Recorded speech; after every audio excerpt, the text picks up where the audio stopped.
Bismillahirrahmanirrahim. Qul ja'al haqq wa zaqal batil. La yatakallamu.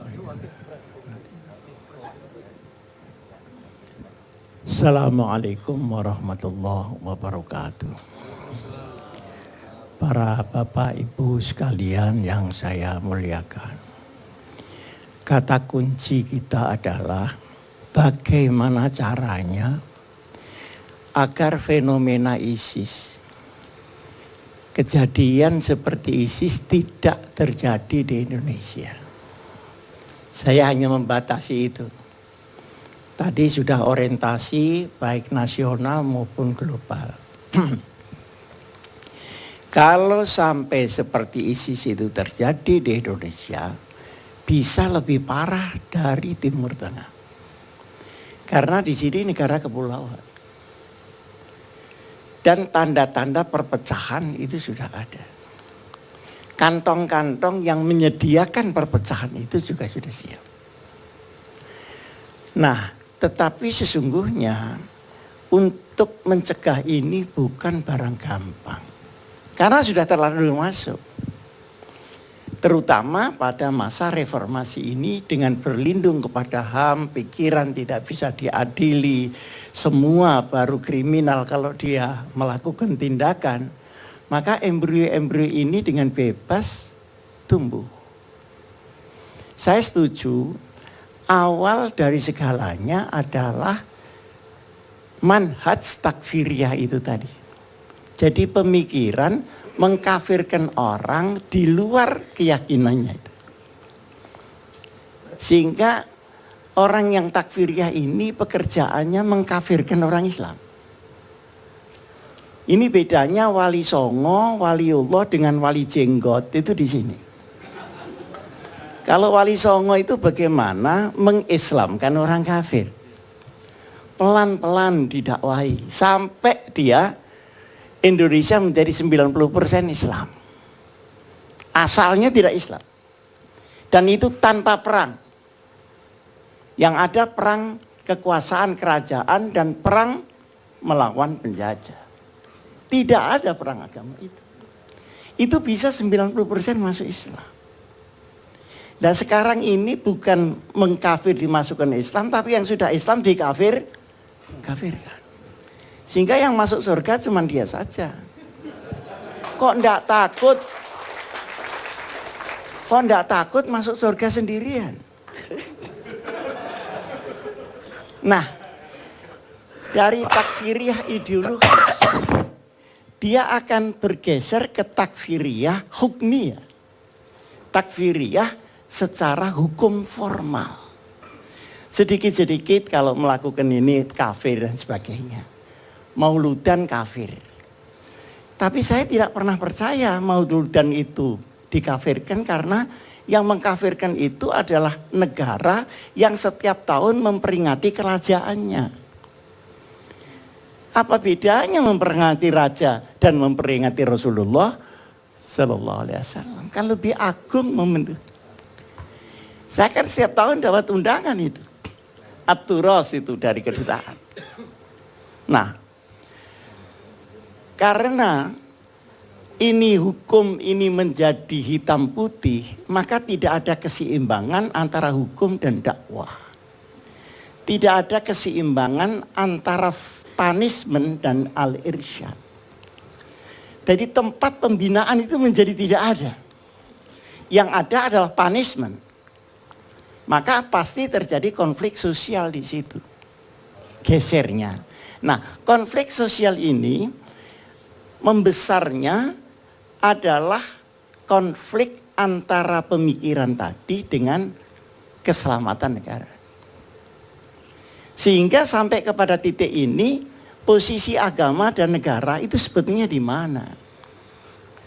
Kalau orang yang tadi disebut oleh imam kita moderat, itu bagaimana nilai agama masuk ke negara dan bagaimana negara melindungi agama itu.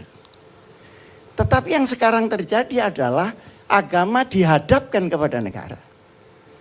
Maka negara menjadi penindas agama, agama menjadi pemberontak negara. Nah, dalam kondisi ini, dalam jangka panjang pasti membahayakan Republik Indonesia. Nah, oleh karenanya, gambaran ini harus dimulai dari mana kita menyelesaikan. Saya setuju, karena ini sebetulnya berasal dari mindset. Sebelum ada politisasi, sebelum ada intelijen, sebelum ada dia bermula dari itu. Tapi yang menyentuh, mengurai masalah kesalahan teologi ini tidak ada secara aktif di Indonesia. Mestinya NU Muhammadiyah yang dimodali oleh negara untuk memberesi ini, karena mereka yang kasar itu dimodali oleh asing.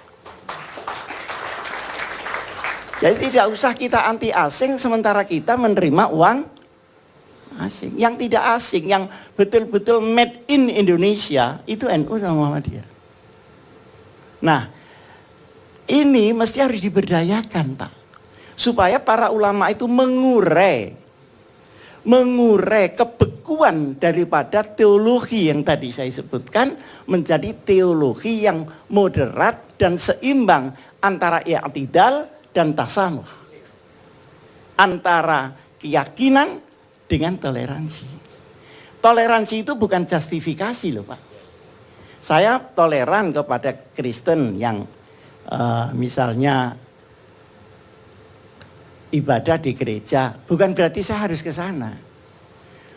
Kalau saya ke sana namanya istislam atau justifikasi. Orang Kristen pun juga tidak usah harus Jumatan supaya toleran. Nanti sandalnya hilang, Pak. Saya kan berkali-kali dikritik sama teman Kristen. Ini orang Islam itu ibadah aja sandalnya hilang. Saya bilang ya mesti saja karena sandalnya nggak dipakai. Nah, orang Kristen sepatunya dipakai jadi nggak hilang. Yang hilang sepeda motornya yang di luar. Jadi posisi-posisi ini sebetulnya jelas di dalam Islam. Nah, ini kalau sudah kena takfiriyah tadi, ini bubar semua, Pak.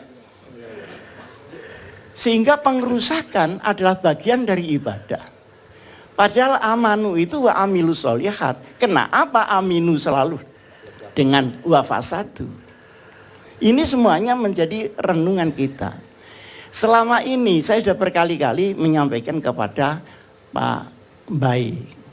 As'ad Mbai, sulit sekali namanya. Ansyad Mbai radhiyallahu anhu. Pak Usman, saya bilang, ini di Indonesia menangani terorisme hanya di hilirnya, tapi tidak pernah berpikir hulu daripada terorisme itu. Nah, hulu dari terorisme itu tidak bisa dilakukan oleh polisi karena polisi bagian nembak aja. Nah, nembak ini dendamnya terus menerus sehingga polisi banyak ditembak karena nembaki teroris. Nah, saya minta ulama ini diberdayakan. Tapi untuk memberdayakan perlu informasi yang lengkap tentang apa bahayanya terorisme dan radikalisme. Mereka, para ulama kita tuh belum well informed terhadapnya. Hanya tahu-tahu kok ribut begitu saja. Akhirnya dia menghindari keributan karena kiai. Nah, ini kewajiban siapa? Ini kan kewajiban pemerintah. Saya mengusulkan, kenapa itu Departemen Agama, Departemen Luar Negeri, BIN, BNPT, kemudian Densus, kemudian TNI tidak duduk bersama untuk merumuskan gerakan nasional anti terorisme dan radikalisme itu. Nah, ini harus ke bawah. Ini tidak cukup ditepuk tangani dok, Pak, ini, Pak. Jadi ini harus sampai ke bawah. Jadi merupakan gerakan nasional sebagai sebuah ketahanan nasional. Nah, ini para bapak belum diapa-apakan. Yang kedua, saya minta polisi, tentara, kalau melawan teror itu pikirannya harus pikiran Indonesiawi, jangan pikiran Amerikani. Jadi kalau saya mengenai terorisme itu untuk Indonesia, bukan kola Amerika. Nah, tapi karena sekarang bukan ketuhanan yang Maha Esa, tapi keuangan yang Maha Kuasa, maka ini merayap sampai mana-mana, dijadikan agitasi oleh para teroris untuk terus melawan negara. Saya minta bagaimana cara Indonesiawi? Ya dimulai dari hulunya, pelan-pelan, melalui pendidikan, kemudian kalau tidak, masih ada hukum, kalau tidak, baru represi. Sekarang ini saya tidak suka, orang ditembak, mati, diduga teroris. Loh kok diduga? Diduga, Pak. Enggak, itu penghalusan aja, Pak. Lah, enggak lah. Mereka udah yakin. Lah iya, tapi jangan dibilang diduga. Nah, itu salahnya mereka, Pak. Iya. Kok sama temannya sendiri diduga ditembak, nembak narkoba dari luar negeri tidak berani. Jadi mentan Elnander itu kita buang. Jadi gerakan anti teroris harus Indonesiawi untuk menyelamatkan Indonesia dalam konteks keindonesiaan. Sementara di luar negeri ya biar seperti itu. Memang orang Arab itu sulit, Pak. Orang Arab itu sulit. Kissing dan killing itu sulit dibedakan. Mana rangkulan, mana perang. Jadi meeting sama ngerangkul itu meh podo, Pak. Jadi singsetnya saja yang tidak sama. Jadi jangan kita membuat budaya Arab, ambillah Islamnya, bukan budaya dan transnasional. Kalau transnasionalnya dia bermakna politik, dan politik adalah hak warga negara di satu tempat, sementara Islam adalah universal yang rahmatan lil alamin. Baik, Pak. Terima kasih. Assalamualaikum warahmatullahi wabarakatuh.